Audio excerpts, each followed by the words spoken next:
1-year results of 0.5 milligrams finasteride and 2.5 milligrams oral minoxidil. This must be one of the strangest posts I've ever seen. Not only did he regrow his lost hair, but he also got a great skin along the way. But how exactly did he do it? Hi, my name is Al Garrido and welcome to another Follicle Friday episode where we look at the most insane hair regrowth stories on the internet. We see how people regrew their lost hair and what you can do today to achieve the same results. So let's go. The first post is great because it reminds me of my own hair loss story. This guy was very bald, like a 4 on the Norwood scale. That means advanced hair loss at the temples and crown area, creating that classic island or peninsula hair look. But with the magic of finasteride, topical minoxidil and patience, 3 years later he got these results. So he got to rock long hair, which is insane considering how bald he was. Unfortunately, he still has some thinning in the crown area, but hey, he went from a Norwood 4 to a Norwood 2.5, and I had a similar story from being very bald to rocking long hair 2 years later. I did it only with finasteride at the beginning, though later I incorporated topical minoxidil and microneedling, which boosted results even further. So maybe he can microneedle the crown to fill those empty spots. I bet it would work pretty well for him. Like this other guy, 2-3 years hair regrowth progress pictures. Sheesh, what was he using?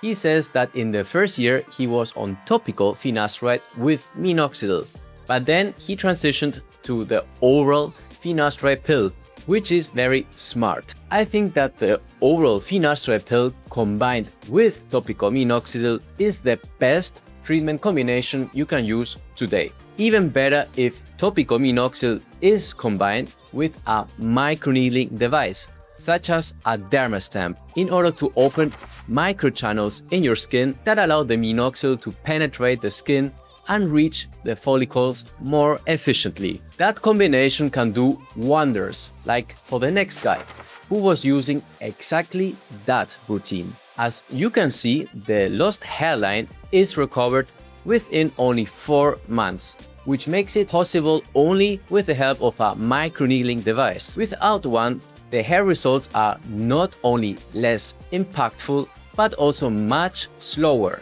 And 4 months is just the beginning. People continue seeing new results for up to 2 years after starting the treatment. Here's actually a good example of that, showing how the results look after 2 years. This guy had a similar degree of temple hair loss as the other guy, or arguably worse. And 2.5 years later, on exactly the same treatments as before, he 100% recovered his entire hairline. I love seeing this post with all that luscious, dense hair. It is important to be patient and stick to the routine, no matter what. But what if you decide to let yourself go bald instead? Well, you need to know that being bald doesn't look bad on everyone, and it takes courage to make that decision. Like in this case, where a guy who seemed to be surrounded by 2 best friends decided to take the plunge and shave it all off. And I honestly have to say, good for him. It looks good as well, and I think it takes courage too. Most importantly, it looks like he has 2 best friends accompanying him through this tough moment, which is the greatest gift one can ask for in life. I would say this: don't get paralyzed. If you are going bald, you need to make a decision. Will you accept it and shave your head, or start taking treatments to stop it?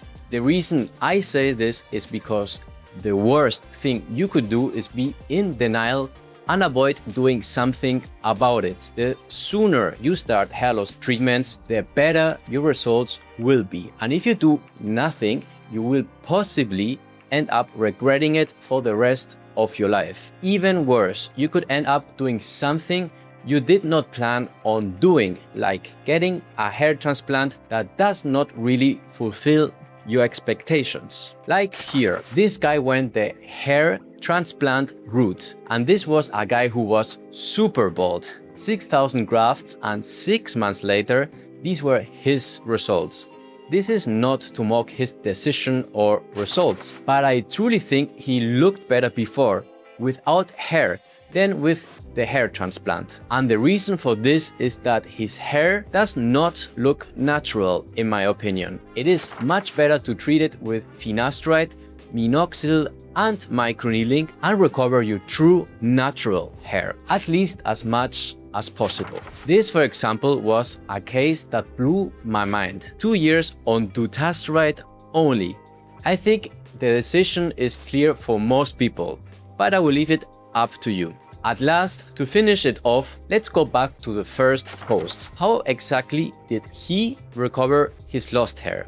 Well, he says that a year ago he posted the images on the left in another subreddit, and 90% of people told him it was over and only a matter of time, that he would feel better if he shaved it. But the other 10% encouraged him to fight back and directed him to the treatments he is now using: finasteride, minoxidil, and microneedling.